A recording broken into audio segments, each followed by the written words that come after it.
Hello everyone and welcome back to my channel, Edmond Mendaros. At sa videong ito ay i-guide ko kayo on how to create and register a Cbank account. So a short details lang about Cbank is a mobile banking app that lets you manage your finances easily with high interest rates, time savings payment features, and free transfer to other accounts, banks, and e-wallets, and digital bank with Shopee. So ang kagandahan nito ay regulated siya ng Bangko Sentral ng Pilipinas at ang pag-deposit ay insured with PDIC up to 500,000 per depositor. So ito yung una nating tinitignan sa mga ganitong klase ng apps kung regulated siya ng Bangko Sentral ng Pilipinas at PDIC. So ibig sabihin ay safe na safe itong apps na gamitin. And other details about CBanks ay ilalagay ko sa description box. Okay, so stay tuned ka lang at start na natin. So, ang next step natin gagawin ay kailangan lang natin i-download or i-install yung CBanks app. So, punta lang tayo dito sa ating Google Play Store. So, click mo lang yan. And dito sa search ay kailangan natin i-type dito yung CBank. And makikita mo kaagad dito. So, i-click mo lang yan. And then ito na siya mga kaibigan. So makikita mo dito yung logo ng CBanks and then kailangan natin itong i-install and i-download. So i-click mo lang yan and wait natin na ma-complete yung downloading. Ayan, so makikita mo na dito na na-install na natin tong CBanks app and next step, so i-click mo lang dito yung open and madadirect na tayo dito sa CBanks app. Alright, so dito naman sa registration mga kaibigan ay may mga option dito na pwede natin gawin. So, number 1, continue with Shopee account or sign up with mobile number. Okay, so sili ka lang dito sa dalawa. And ang gagamitin natin ay yung ating mobile number. So, click mo lang tong sign up with. And next step, so makikita mo dito yung sign up with mobile number and then kailangan lang natin i-enter dito yung active na ginagamit natin na mobile number.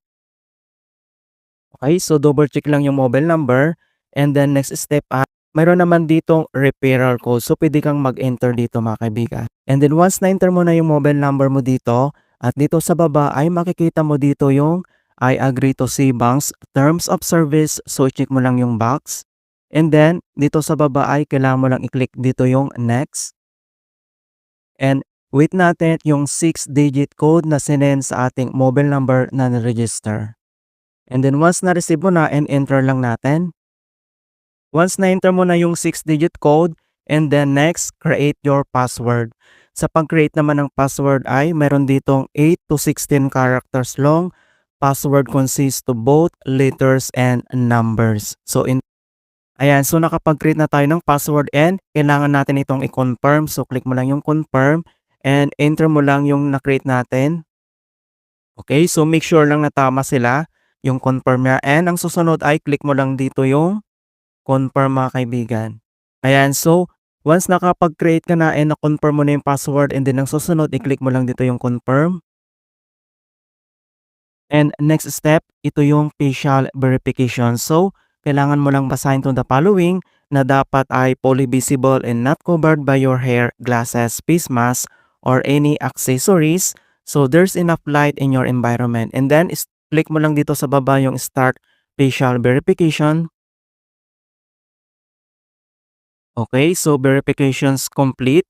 And the next step, so select an ID. So nandito naman yung mga recommended IDs na pwede mong gamitin like PhilHealth card, UMID, postal ID, driver's license, and other IDs, passport, or yung SSS.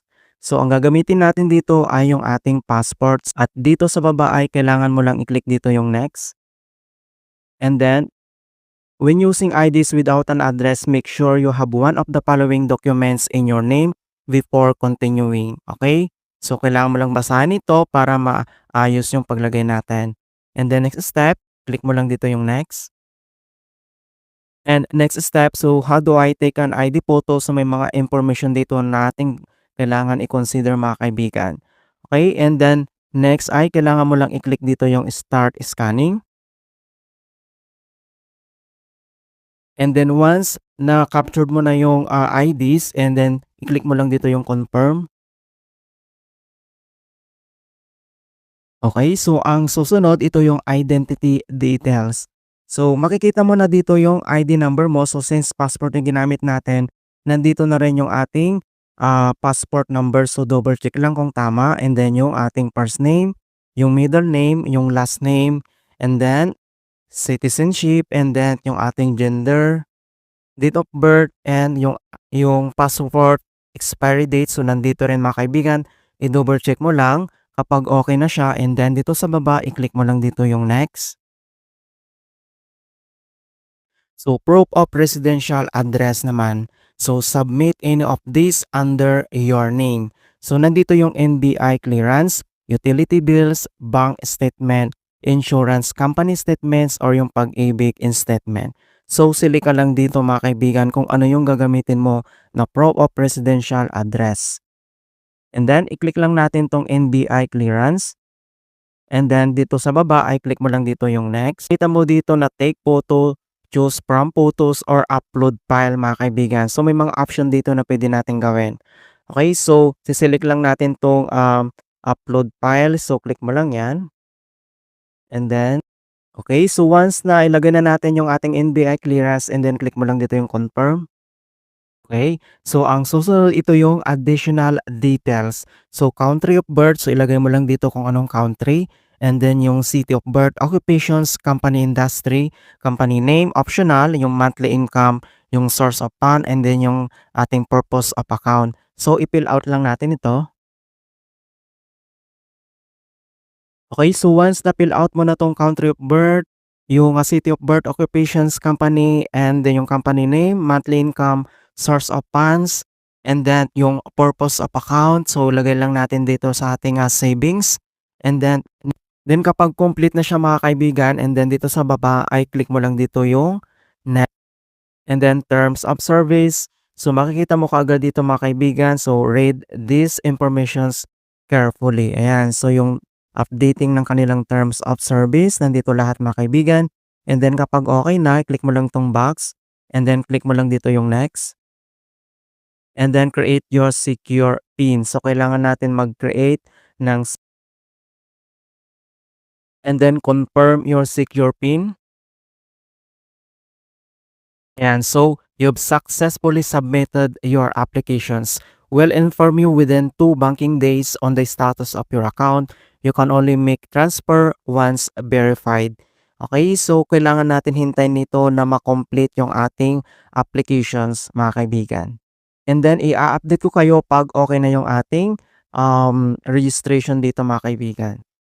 And ito na yung update at na-approve na tayo sa ating CBank registration ko, at ito na yung email na na-receive natin. So open lang natin ang ating Gmail account, and then makikita mo dito na welcome to CBank. So ibig sabihin ay na-approve na yung ating registration. So nandito yung ating other details na na-receive natin. Okay? So congratulations on taking the first step towards financial freedom. And open lang natin ang ating CBank's applications. So, click mo lang yan. And then, enter lang yung ating na-create na MPIN code na 6 digits. So, enter lang natin. Ayan. So, makikita mo ito mga kaibigan na ito na yung account natin. At pwede na tayo mag-cash in or mag-transfer dito. So, pwede mo nang gamitin ito. So, nandito lahat yung details niya na add deposit, pay transfer, buy load, cards, transactions, promos, and rewards, P-bills, and CBank credit. At pwede na natin itong gamitin sa ating Shopee affiliate. So ito ang next video na aking i-share sa inyo. So guys, remind ko lang na kapag gagamitin mo ang passport or SSID, make sure na ang supporting documents na gagamitin mo like NBI, utility bills, bank statements, insurance company statements, at pag-ibig statements ay at least 3 months statement po siya. Okay, so para ma-approve kaagad yung accounts mo. Ayan, and hope na nag-guide ko kayo sa simpleng tutorial ko about CBank registrations. Thank you guys, and see you in my next tutorial.